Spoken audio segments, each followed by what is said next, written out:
días a todas y todos. Les agradezco la asistencia. Bueno, para mí es un honor conocer al profesor Cristian González Avilés. Mismo digo yo. El profesor González Avilés es profesor titular de la Universidad de La Serena, adscrito al Departamento de Matemáticas de dicha institución. Realizó su doctorado en la Universidad de Ohio y ha sido profesor de la Facultad de Ciencias de la Universidad de Chile, periodos entre el año 1994 y 2002. Luego, entre el 2003 y 2007, fue profesor de la Universidad de Andrés Bello y desde el 2008 a la fecha, profesor de la Universidad de La Serena.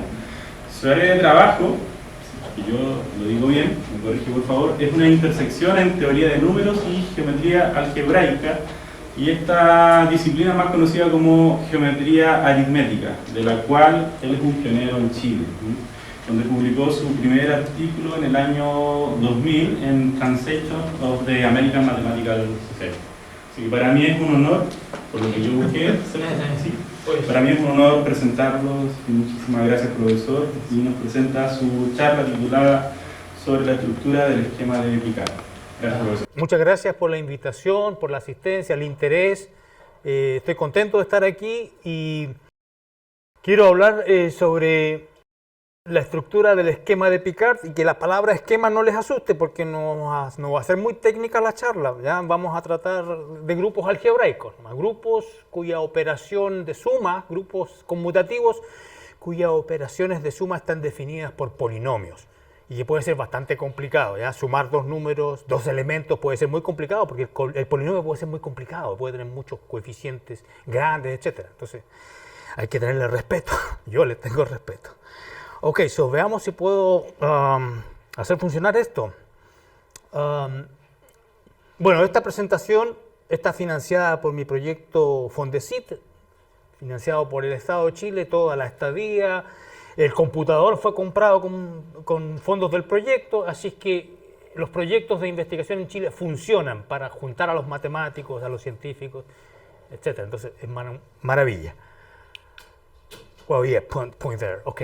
Entonces, vamos a tratar, sea acá un cuerpo, y voy a definir lo que es un cuerpo perfecto, si tiene la característica 0, o bien si la característica es positiva, pero que todo elemento debe poseer una raíz pésima. El cuerpo es perfecto si yo puedo extraer raíces pésimas donde P es la característica. Casi todas las charlas de esta conferencia han sido en característica 0, entonces ahora vamos a cambiar a característica positiva. Pero no vamos a tratar con los cuerpos perfectos, sino que vamos a hablar de los cuerpos imperfectos, que son aquellos donde cuerpos donde no es posible extraer raíces pésimas. Entonces hay un ejemplo, por ejemplo, el cuerpo finito FP es perfecto, pero si yo agrego una variable, ¿ya? Una variable trascendental, entonces este cuerpo es imperfecto porque no va a contener la raíz pésima de la variable, ¿ya? No está en el cuerpo K. Este es un cuerpo de funciones, el cuerpo de las funciones racionales.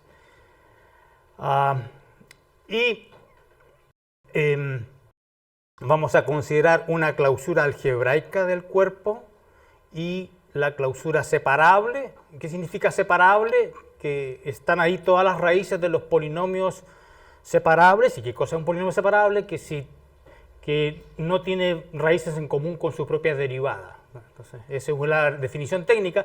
Realmente no importa mucho esta cosa técnica, si no la entienden no es problema, porque no va a ser sustancial para la charla. Lo que sí es sustancial es que cuando el cuerpo es perfecto, exactamente cuando la clausura algebraica es lo mismo que la separable, pero en general no va a ser así. Para obtener todas las raíces de todos los polinomios, necesito todas las raíces de los polinomios separables, pero también necesito sacar las raíces pésimas, de manera iterada. ¿Okay? Entonces, y esto causa un montón de problemas, obviamente. Entonces, esto es técnicamente complicado. Ok, next one. Y entonces ahora vamos a considerar un poco de geometría sobre estos cuerpos imperfectos y voy a aterrizarme bien y voy a considerar solamente curvas en esta charla. ¿Okay? Entonces, esta es la parte más fácil, digamos, del tema, porque solamente voy a considerar dimensión 1. Entonces, sea una curva proyectiva, es decir, cerrada, ¿ya? Y geométricamente íntegra, ¿qué significa este término técnico? Quiere decir que si es una sola pieza y si la considero sobre la clausura algebraica, sigue siendo de una sola pieza, ¿ya? No se parte en varios pedazos, ¿ya? Permanece, es irreducible, como se dice. Y además, que los anillos locales de la curva vista sobre la clausura algebraica, ¿ya? Esos anillos sí locales, ¿ya? Son dominios de integridad, no tienen divisores de cero, no tienen nilpotentes, no tienen cosas desagradables que complican la vida. Entonces la X es una curva civilizada, pero podría no ser suave, no ser lisa, ¿ya? Entonces existen curvas geométricamente íntegras que pueden tener una cúspide, otras que pueden tener un nodo, si se intersectan. Yo las estoy dibujando abiertas, bueno, voy a dibujar una cerrada, ¿ya? Pero es que no soy bueno para dibujar, entonces.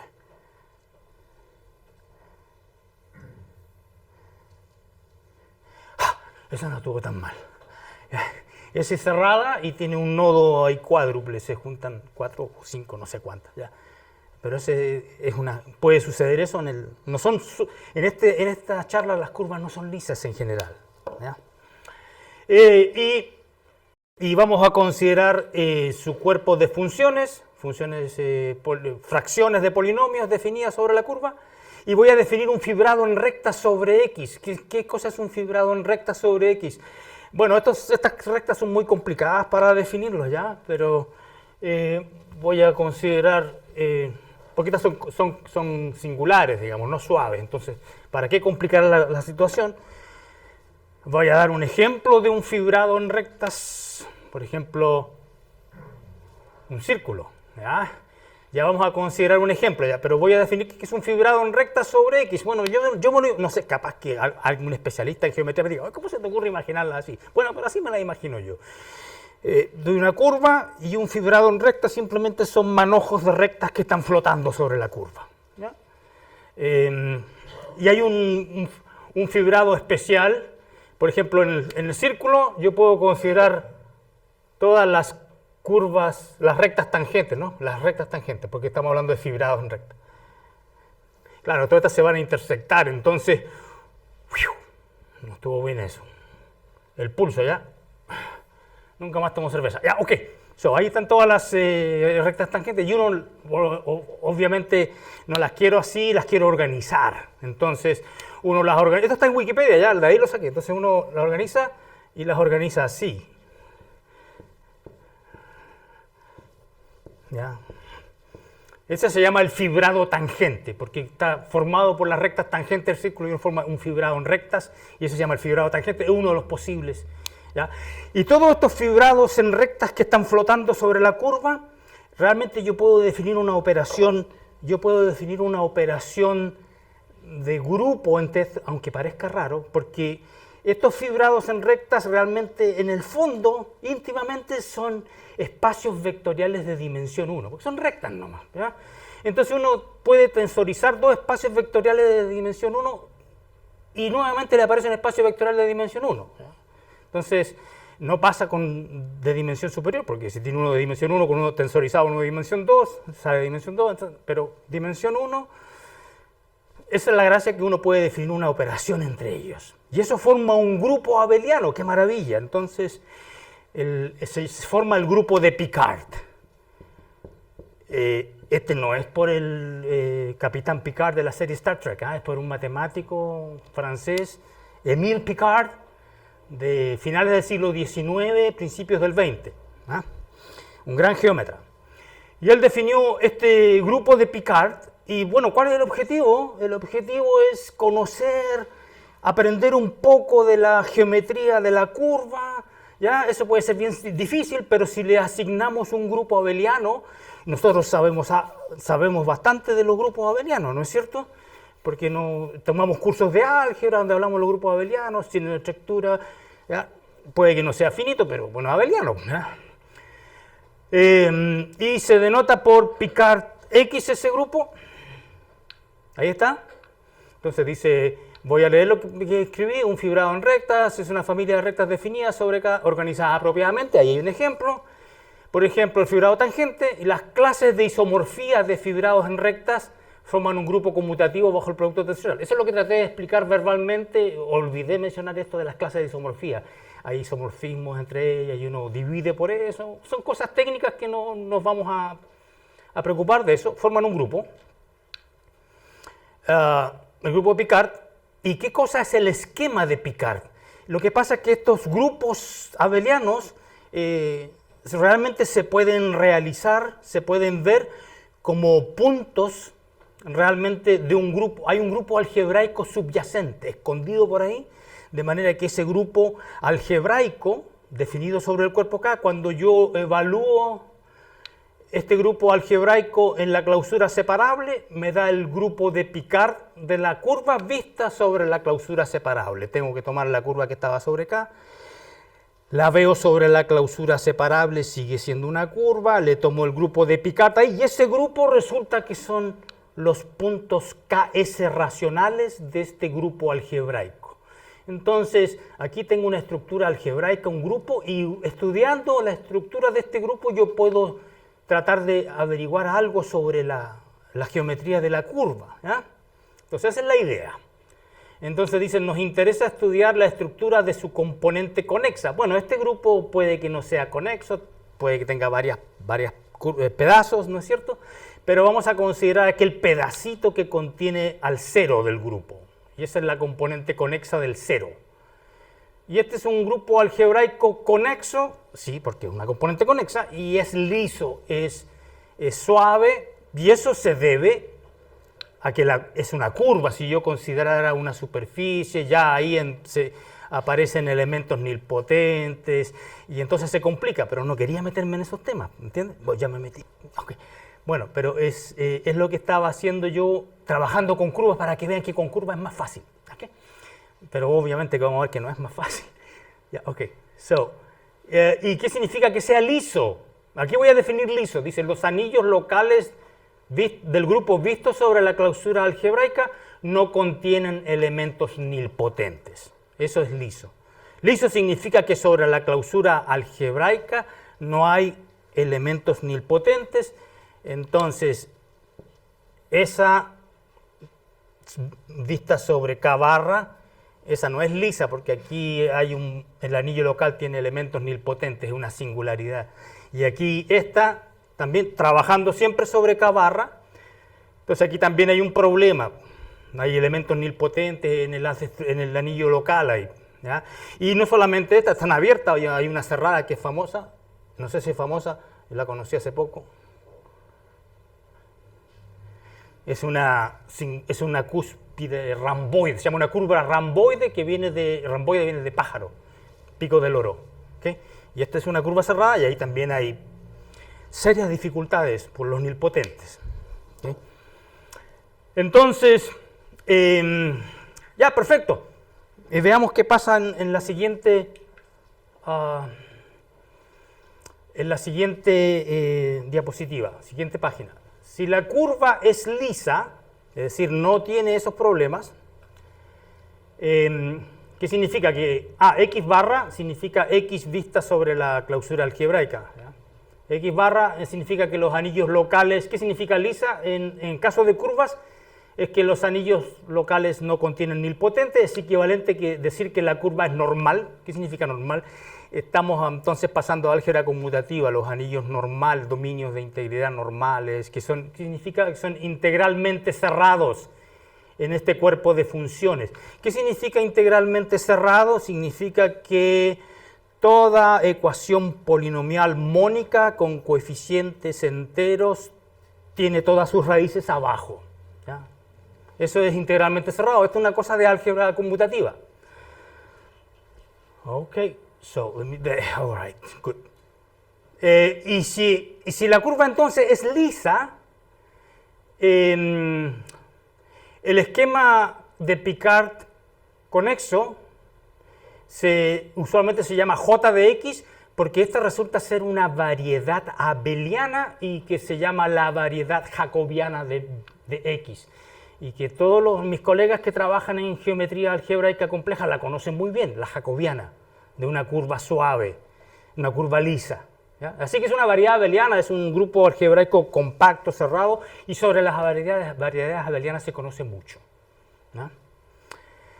Ok, y entonces en este caso, si el cuerpo son los complejos, la dimensión de Jx es igual al género topológico de la superficie de Riemann X asociada, es decir, el número, cuando hacen los dibujitos estos con los toros algebraicos, el número de los hoyitos de las donas, ¿no es cierto? Son donas que están pegadas, entonces ese es el género.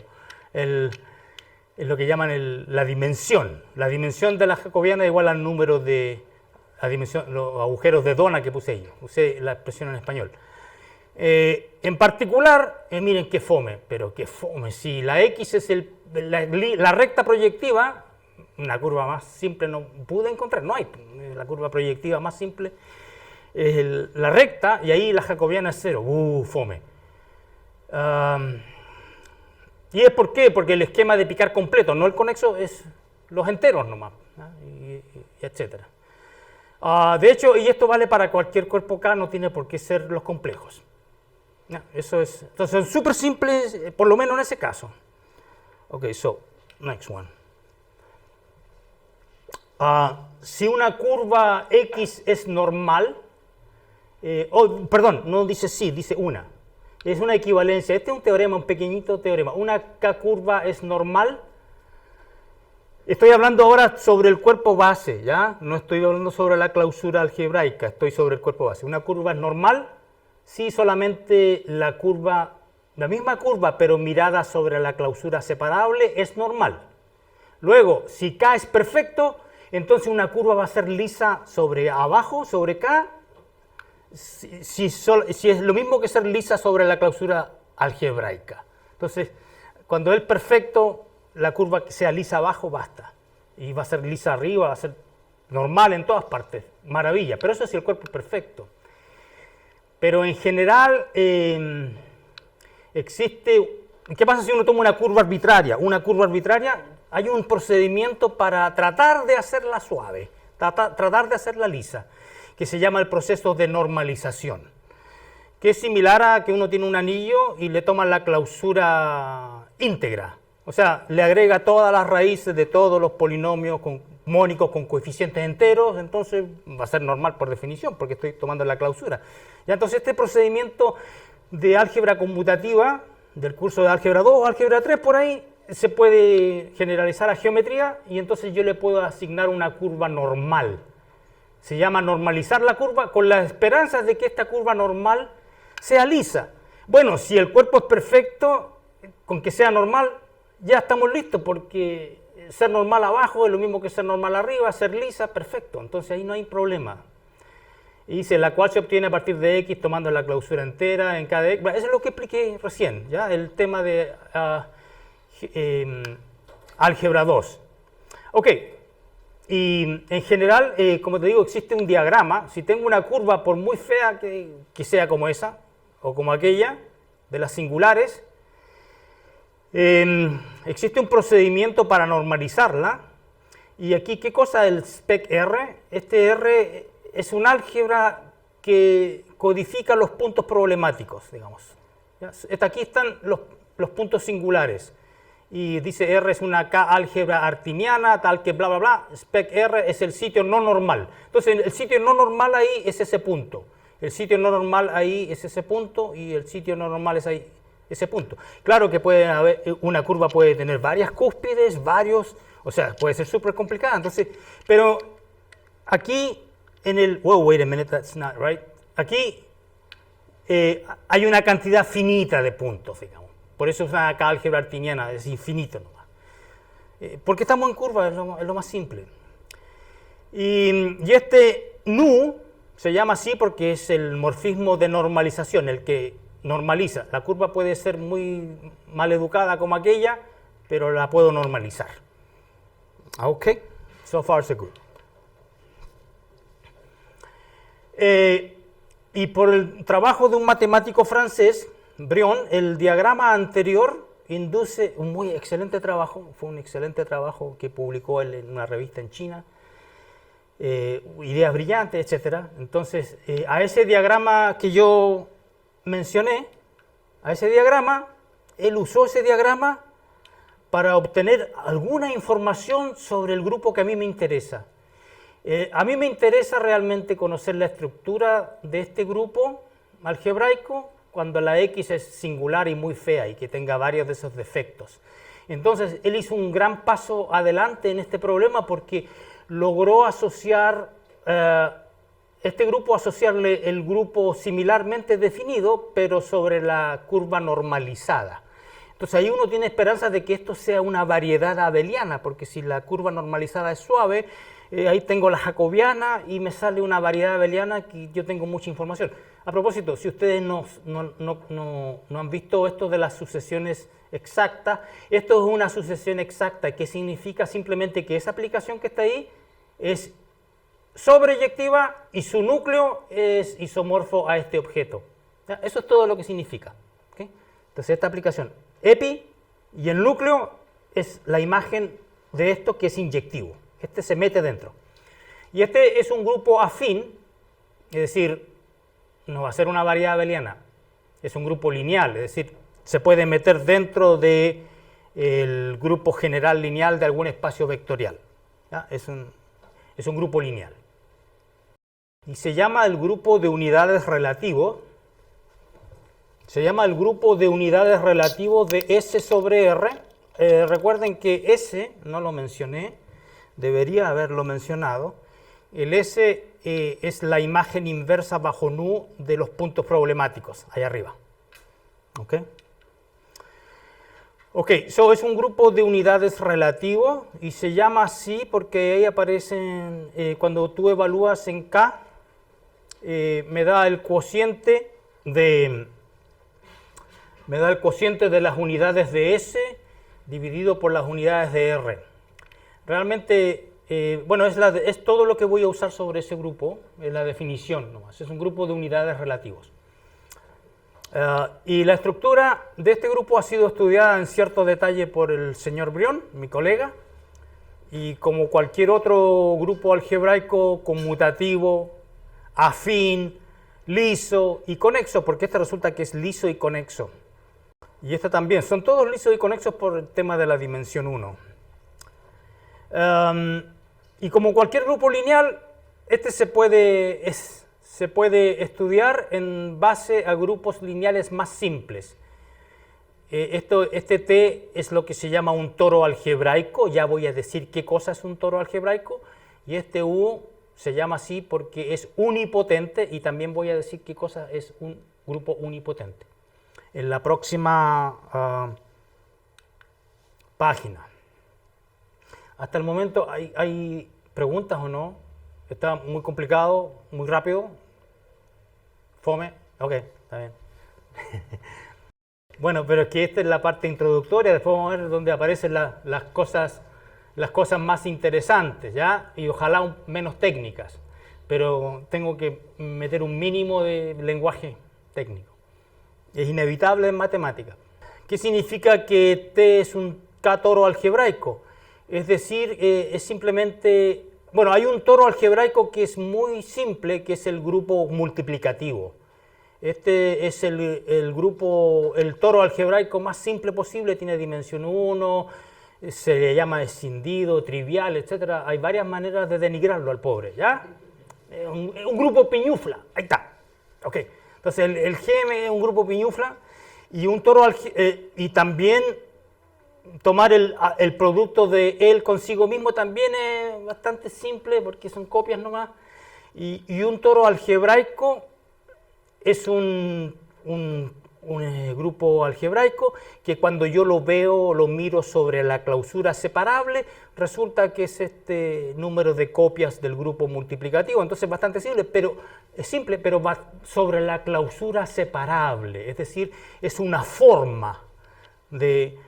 Eso es lo que es una forma separable del producto este trivial. Entonces, afortunadamente, existe una correspondencia que te permite asociarle al T un cierto grupo de caracteres y ese es un grupo de Galois, o sea, es un módulo de Galois, hay una acción del grupo de Galois, entonces uno pasa al álgebra rápidamente, y la geometría del T entonces es bastante simple. Claro, si alguien me escucha diciendo, oye, pero es que los toros pueden ser complicados, bueno, pero para esta charla es todo lo que voy a hablar de los toros algebraicos. Y U es un grupo unipotente, grupo liso, conexo y unipotente. ¿Qué quiere decir esto? Que si yo, ¿se acuerdan que cuando era afín el grupo yo lo podía meter dentro de las matrices? ¿Ya? Dentro de las matrices, bueno, lo puedo meter dentro de las matrices que son upper triangular, triangulares superiores, y que tienen puros unos en la diagonal. ¿Ya? Entonces, significa que si yo le resto 1 a la identidad de esa matriz y empiezo a elevar la matriz a las potencias, se va a hacer 0 eventualmente, porque ¿se acuerdan ustedes de álgebra lineal que los numeritos empiezan a correr para la esquina y después se van? Por eso se llama unipotente por eso, porque si le resto 1 y la potencia da 0. Eso es un grupo unipotente.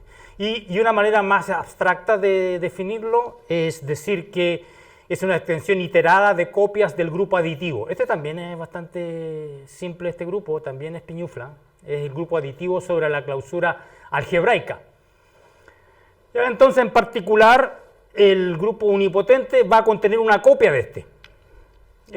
Visto sobre la clausura, porque, mire, fíjense, aquí es importante este comentario. El U visto sobre la clausura. El U visto sobre la clausura algebraica va a ser una extensión iterada de estas cosas simples.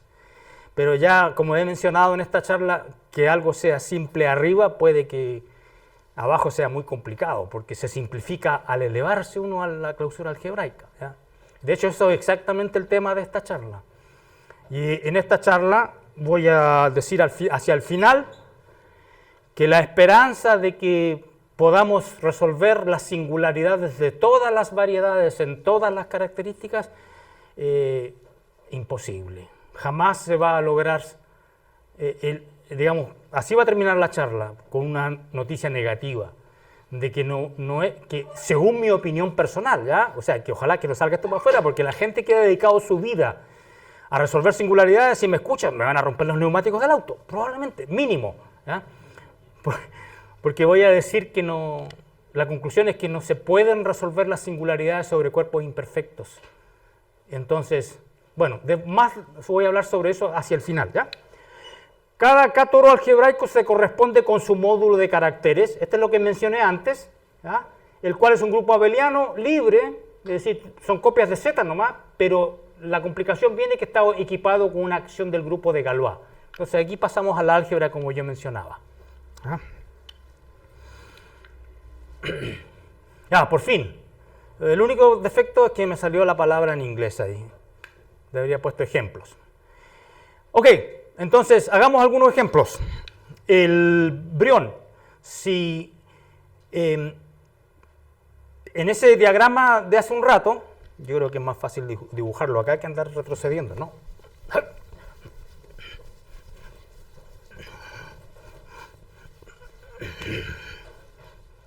All right, so where's the pen? Here.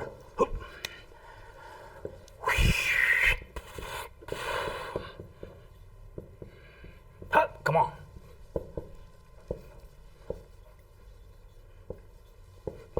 Ok, entonces ahora voy a ver el ejemplo que voy a suponer que este es simplemente un solo puntito, el cuerpo, spec K, un solo puntito, y aquí arriba también va a ser un solo puntito, pero este es otro cuerpo más grande. Entonces este que está aquí corresponde a un punto que vive, un punto K racional que se llama, acá. Y aquí este va a ser un punto K mayúscula racional en la normalización, aquí arriba. Y lo que pasa es que esto puede ser bastante complicado porque va a ser tan complicado como el cuerpo lo es sobre su cuerpo más chico. Y existen extensiones de cuerpo bastante complicadas, no conmutativas, por ejemplo, etcétera, etcétera. Así que esto puede ser bastante complicado. Y en este caso, wait a minute, backwards. Yep. Apreté el botón equivocado, lo siento. Si S es una extensión de Galois finita, ya de un grupo de orden n+1, entonces ese grupo U que aparecía en la sucesión exacta, si ustedes recuerdan, la sucesión exacta, el U, Perdón, okay, so let me put it here.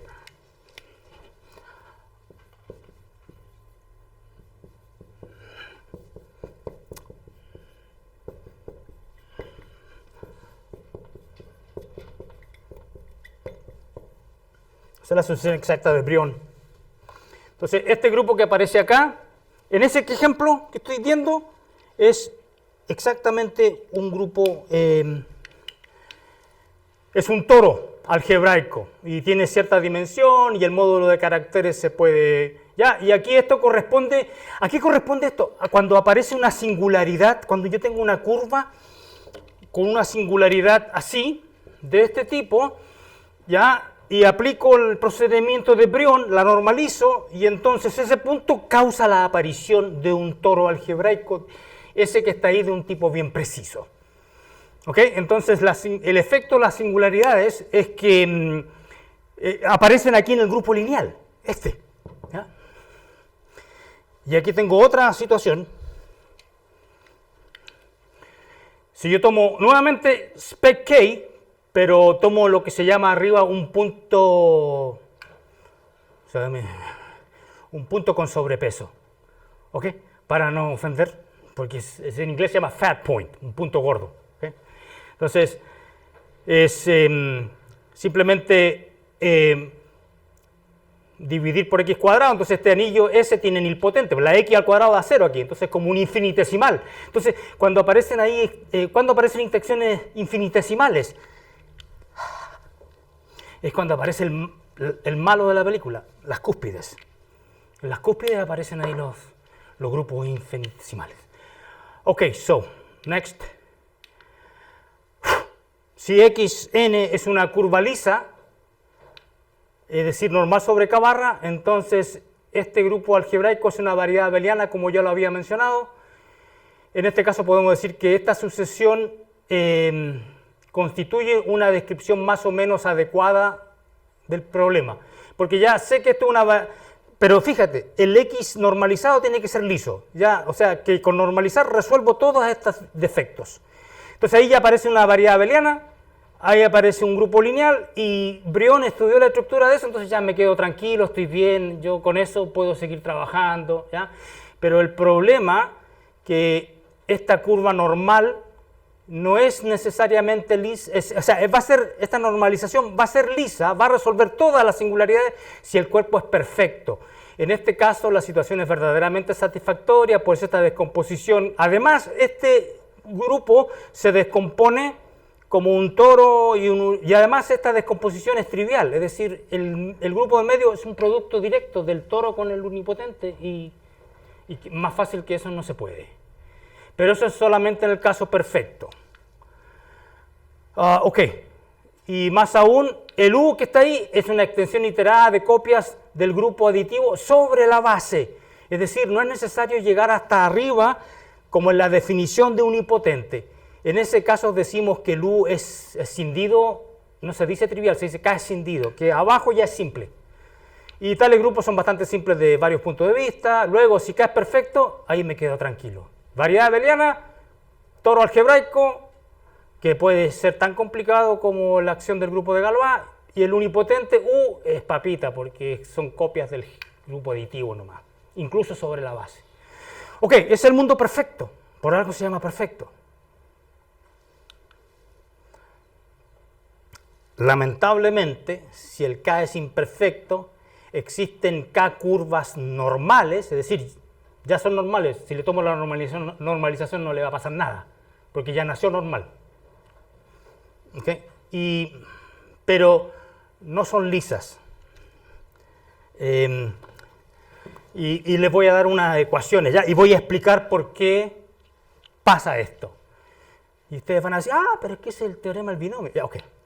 En tales casos, la picar de la normalización, como ya es normal, esto no es una variedad abeliana y puede tener una estructura bastante complicada, como veremos hacia el final. Además, la descomposición no es del tipo trivial, no se escinde como T cruz U, y la clase de grupos unipotentes que puede aparecer es, no encontré una palabra más grande que esa ya, enorme y muy interesante.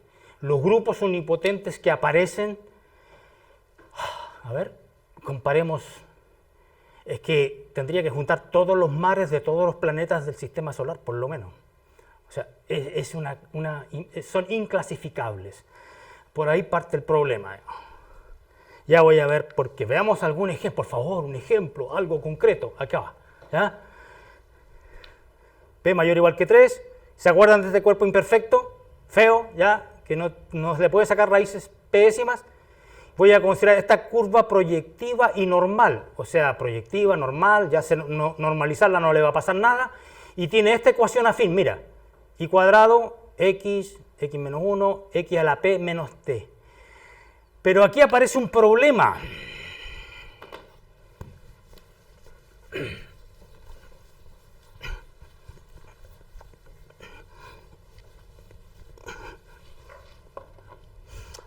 Aquí aparece un problema. Y cuadrado igual x menos 1, x a la p menos t, sobre k es normal. Pero si yo la miro sobre k barra, sobre la clausura algebraica, ahí se me permite, como voy a verlo sobre la clausura algebraica, se me permite sacar raíces pésimas de t. El t, como yo dije hace un rato, el t no tiene una raíz pésima aquí en k, pero sí va a tener una en la clausura algebraica. De hecho, no tengo aquí tan arriba, con tal de que considere que agregue la raíz pésima al k, estoy listo. Y entonces aquí va a quedar, entonces pongámosle, ya le dejo así nomás. Entonces va a quedar t a la 1 sobre p a la p, porque esto es t nomás. Y entonces, ¿qué pasa? Pero es que el p es la característica, ¿ya? Y entonces aquí voy a recordar el teorema, el sueño del mechón. ¿Conoce el teorema del sueño del mechón o no? ¿No saben? Es el sueño del novato. ¿No lo conocían ese teorema, el sueño del novato? Porque eso es lo que sueña todo novato, de que ¡ah, qué rico! No tengo que aprender el teorema del binomio. ¡Chao, González! ¿Ya? ¿No es cierto? Teorema del binomio, porque como el P es la característica y tú usas el teorema del binomio minuto, aparecen unos binomiales, ¿no es cierto? P partido por K, y esos son todos divisibles por P, entonces cuando tú lo miras sobre el cuerpo es cero, porque el P es la característica.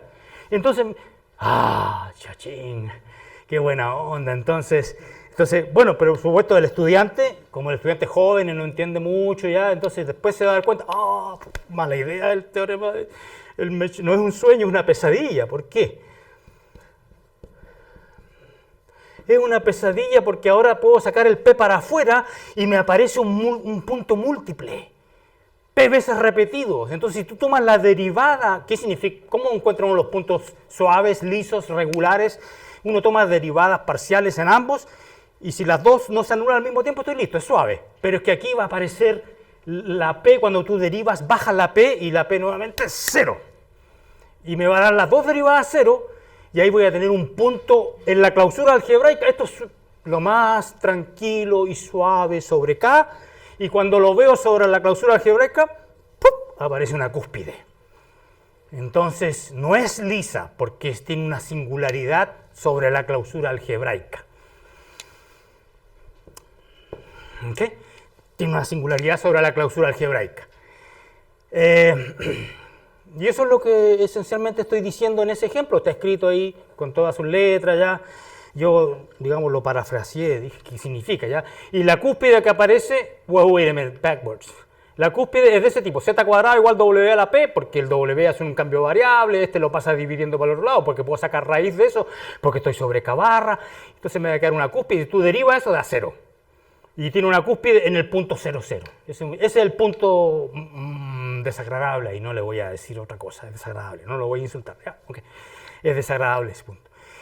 Y entonces, curvas que parecen lo más simple posible sobre el cuerpo base, cuando tú las miras y quieres hacer geometría, porque abajo en el cuerpo base, el cuerpo K puede ser completamente, o sea, un cuerpo bastante aritmético, sin ninguna significación geométrica. Y la gente que le gusta la geometría, le gusta trabajar sobre los complejos. ¿Por qué? Porque los complejos son algebraicamente, un cuerpo algebraicamente cerrado, tú puedes encontrar solución de todas las ecuaciones polinómicas, ¿no es cierto? Entonces, hacer geometría significa trabajar sobre K barra, pero cosas que eran agradables en la base, cuando tú las miras en K barra aparecen singularidades y, bueno, no son muy agradables las cosas singulares, las singularidades. En resumen, sobre un cuerpo imperfecto no basta con normalizar, ahí está este es el punto, que no basta con normalizar a una curva, no basta con normalizar para obtener una curva lisa, lo que sabemos es que existe. ¿Cómo entonces soluciona el problema? Hay que hacer una extensión finita y puramente inseparable, es decir, que agregando raíces pésimas al K, una suficiente, aquí bastó con una sola. Sacando una raíz pésima, entonces ahí este K' es el K tilde de allá, ¿ok? Y una vez que yo considero esta curva sobre ese cuerpo, a esta la normalizo. Y ahí sí resuelvo el problema. Pero tengo que hacer un paso previo. Y el paso previo es una extensión puramente inseparable. ¿Ya? Y ahí va a ser lisa. ¿Ya? Dice, luego, para obtener una curva lisa a partir de X, debemos realizar dos operaciones. Y en el orden que se indica. Al revés no da lo mismo. Primero, efectuar la extensión finita y puramente inseparable. Y luego normalizar.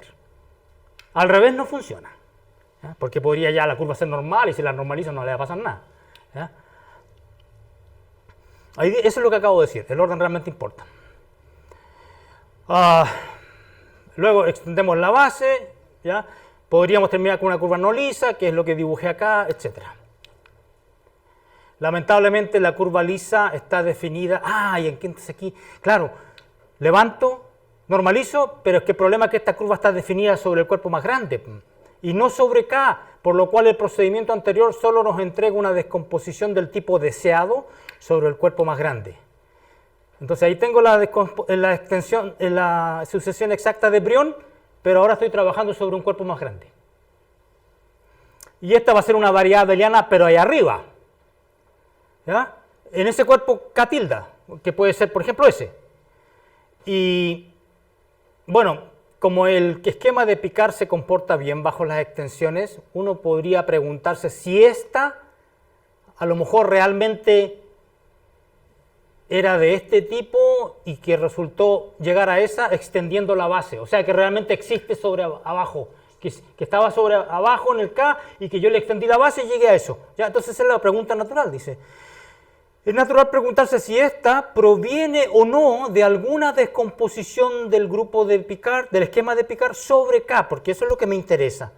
En general, siempre el esquema de Picard tiene una descomposición de este estilo con una variedad abeliana y un grupo lineal, ¿ya? Afín y conexo, pero el problema es que en la descomposición de Brión este tipo es suave, este también va a ser suave en general, pero no siempre, pero no nos vamos a preocupar de ese tema. Es afín y conexo, aunque no necesariamente liso. O sea, obviamente esta genera una descomposición por extensión de la base y va a ser esa. Entonces el problema es, pregunta, ¿ese LK tilde será lo mismo que este? Entonces la pregunta natural es la siguiente, ¿es la descomposición de la forma, es la descomposición 0,7 anterior de esta forma para alguna extensión del tipo 0,8? A ver, ¿cuál es 0,8? Esta. Para alguna extensión de este tipo, ¿será cierto que esta se obtiene de esta simplemente cambiando el cuerpo, subiendo de K a K' o a K tilde? Esa es la pregunta del millón. Para intentar responder a esta pregunta, vamos a considerar un siguiente diagrama conmutativo. Yo puedo juntar ambas. Aquí tengo la de Brión, aquí tengo la supuesta, la que yo supongo que existe, y la elevo a K tilde, y tengo lo que se llama un diagrama conmutativo. Es decir, hay aplicaciones que van hacia abajo, y las sucesiones aquí son exactas ambas, etcétera, etcétera. Y entonces ahora, primero vamos a revisar el caso fácil. Primero, supongamos primero que este lambda es un isomorfismo, es decir, que no tiene núcleo. Entonces esta va a ser un isomorfismo, esta también, y esta también tiene que serlo. Entonces, en ese caso simple, este es el caso simple. ¿Ya? Vamos, cuando el caso complicado es cuando el lambda no tiene un núcleo. ¿Ya? Y ahí, cuando el lambda tenga un núcleo, vamos a recordar una película de Hollywood. ¿Ya? ¿No saben ustedes que existe un teorema de matemáticas que fue demostrado en una película de Hollywood? Ahora saben, van a saber. En una película, al principio de la película sale la demostración del teorema, y la película no tiene nada que ver con matemáticas. Ok, pero me va a servir para la parte complicada. Entonces vamos a la parte simple, cuando este lambda es isomorfismo, y entonces esta inclusión realmente es una igualdad. Eso es lo que estoy diciendo. ¿Ya? Entonces, pongamos un ejemplo. ¿Se acuerdan del punto gordo, el fat point?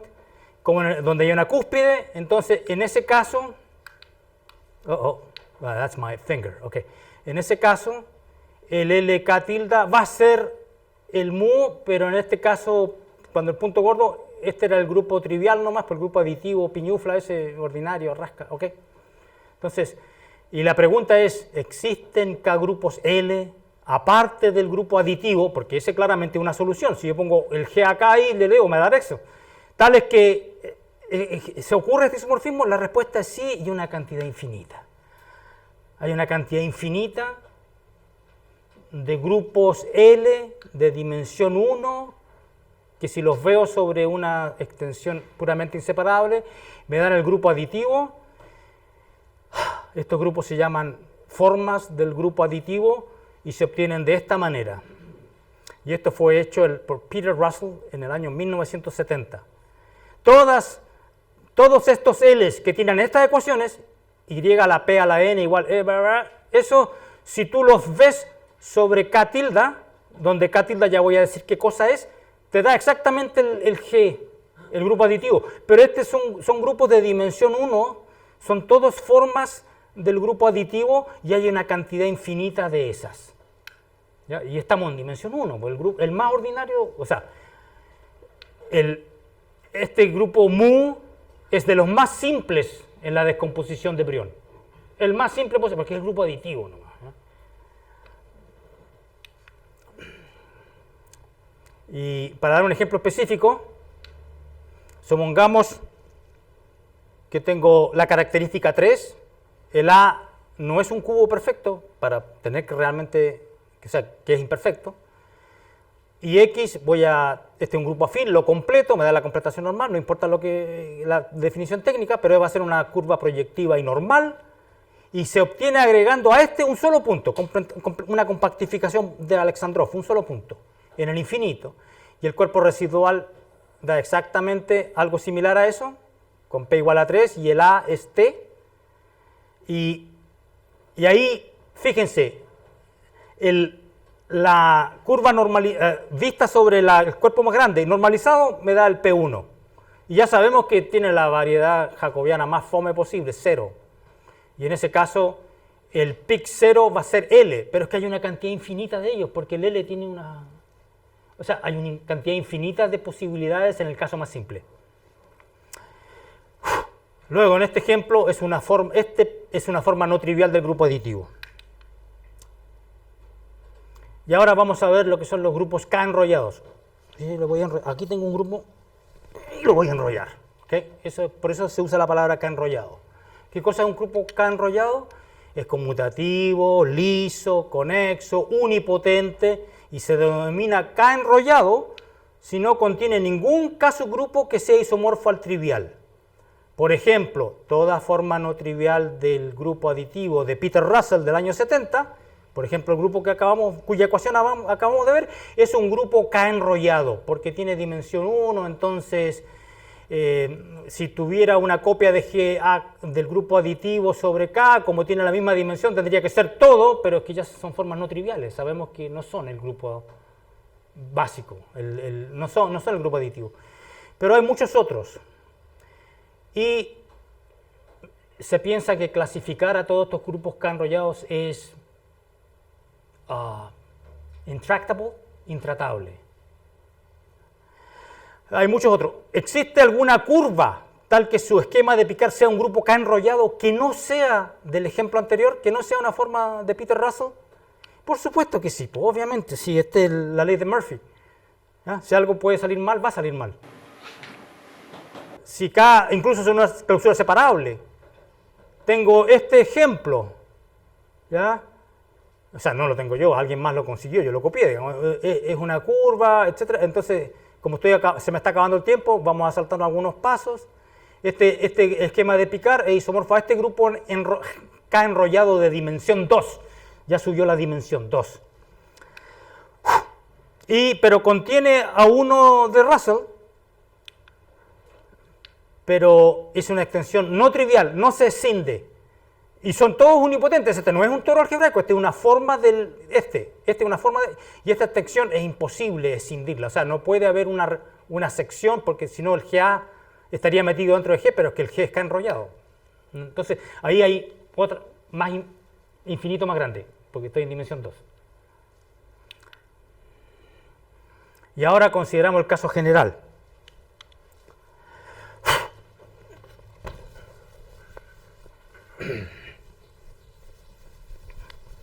Y entonces ahí aparecen los grupos con nilpotentes.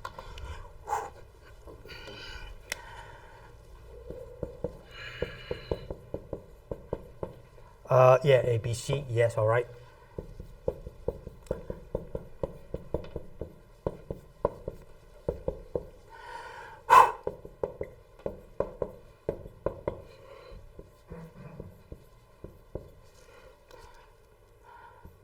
Diablo, usé la C ya usé la C, ya no importa, no se va a confundir, este es cokernel, ¿ya? Con núcleo. Ya, esa la puse ahí porque la voy a necesitar. Eso aparece en una película de Hollywood, ese diagrama. La película se llama...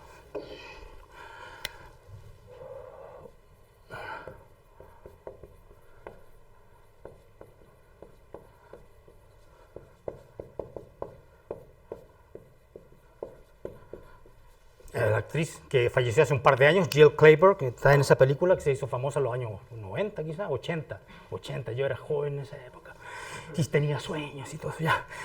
Y ahí aparece al principio de la película, eso lo voy a necesitar. ¿Por qué? Bueno, porque, digamos, aquí, este es mi lambda, ¿ya? Entonces, este es mi lambda, y ahora ya no estoy suponiendo que el K3 es 0, ya no es el núcleo. Y entonces existe una manera de desarrollar, de relacionar los núcleos con los conúcleos, y se llama el lema de la serpiente. ¿Ya? Entonces me da una sucesión exacta así, y esto realmente se demuestra en la película. Lo vi en YouTube, pueden verlo en YouTube, si no me creen, ¿ya? Está en YouTube. Creo que lo hace, la demostración la hace un estudiante de Yale. Un estudiante hace la demostración del lema, este es el lema de la serpiente, porque está en la película. ¿Ya? Y lo voy a necesitar porque... Dice, consideremos el caso kernel lambda. Ahora, consideremos el caso general donde el núcleo no es 0, y lo que pasa es que este K3, que ahí se llama I tilde, el núcleo es un grupo algebraico infinitesimal, es decir, tiene dimensión 0 y toda función polinomial definida ahí es nilpotente.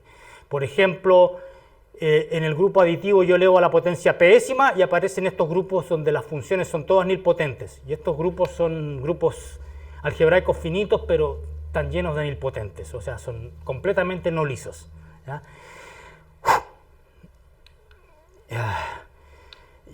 Entonces, con este lema de la serpiente, de Jill Clayburgh, con este lema de la serpiente yo obtengo esa sucesión exacta. ¿Ya? Porque aquí el K3 es el I tilde, este que está aquí, el X y el Y, etcétera. Bueno, no voy a dar los detalles técnicos, pero aparece esto, es cosa de ver la película, ¿ya? Y aparece esta sucesión exacta, la cual aclara la estructura del grupo algebraico L sobre K tilde, ¿ya? Sin embargo, nos interesa determinar la estructura del grupo L, no aquel el que está más arriba, ¿ya? Y bueno, aquí existe un funtor que me permite, si yo tengo un grupo aquí arriba, ¿cómo lo bajo? ¿Ya? Y existe una operación que se llama restricción. Los grupos K tilde algebraico los restringo a los K algebraicos, y está definido este funtor de una manera bien simple, así. ¿Ya? Este se llama la restricción de Weil. Y por construcción, el funtor, me da un grupo algebraico, cada morfismo tiene una propiedad, ¿ya? Y entonces este morfismo corresponde por esto a un morfismo de L en esta restricción de Weil. Y lo que pasa, y aquí termino, ¿ya?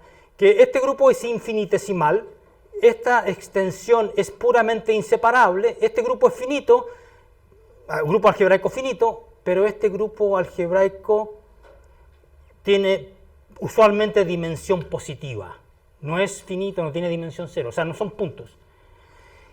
Y este grupo no contiene ningún subgrupo liso.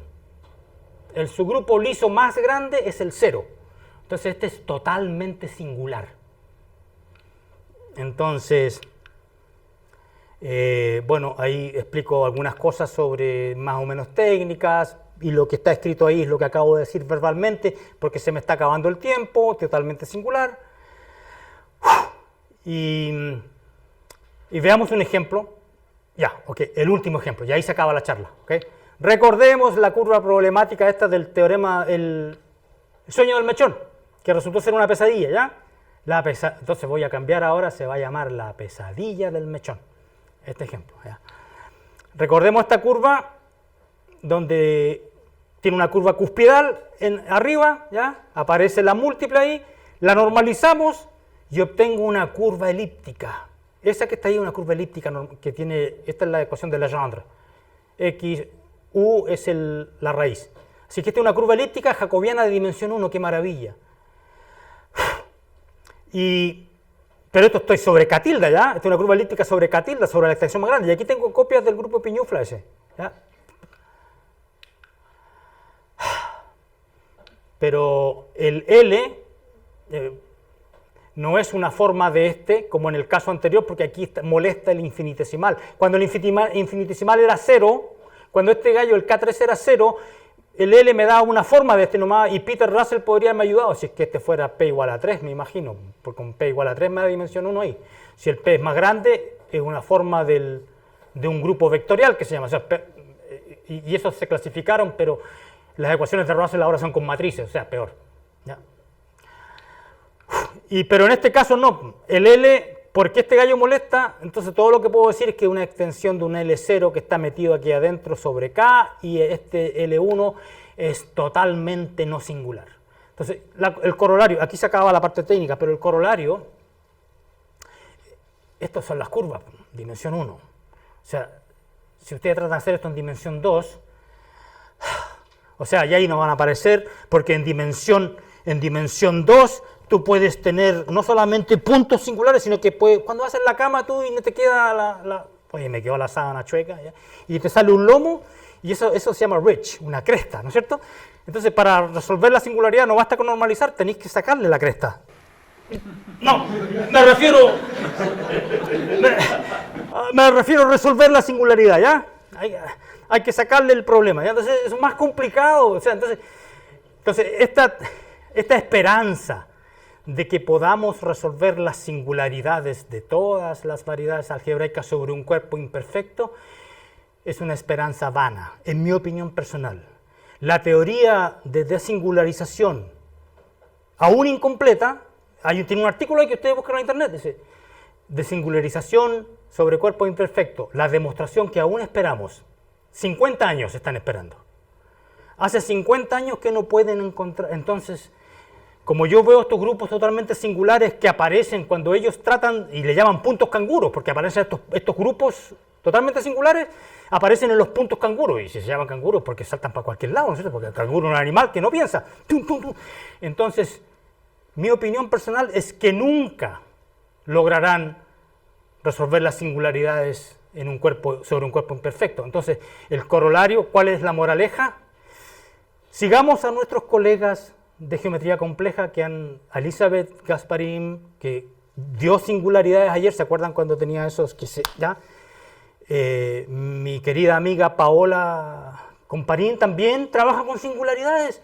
Entonces, si a los geómetras complejos no les dan asco la singularidad de nosotros, la gente que trabaja en teoría de números y en geometría aritmética, ¿por qué queremos trabajar siempre en cosas suaves? Entonces, a las singularidades no hay que deshacerse de ellas, hay que abrazarlas, ¿ok?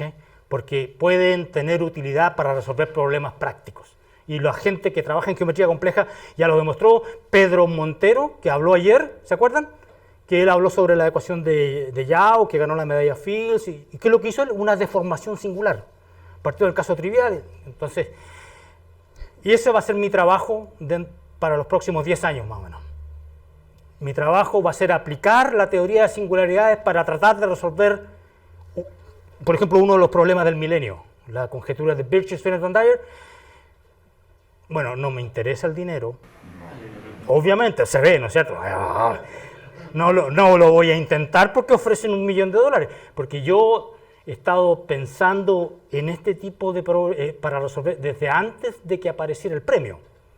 O sea, el premio fue inaugurado en el 94, 95, y yo ya antes de eso he estado preparándome durante 30 años para atacar esta conjetura, y por fin he encontrado las herramientas que creo que me van a servir, que es la teoría de singularidades.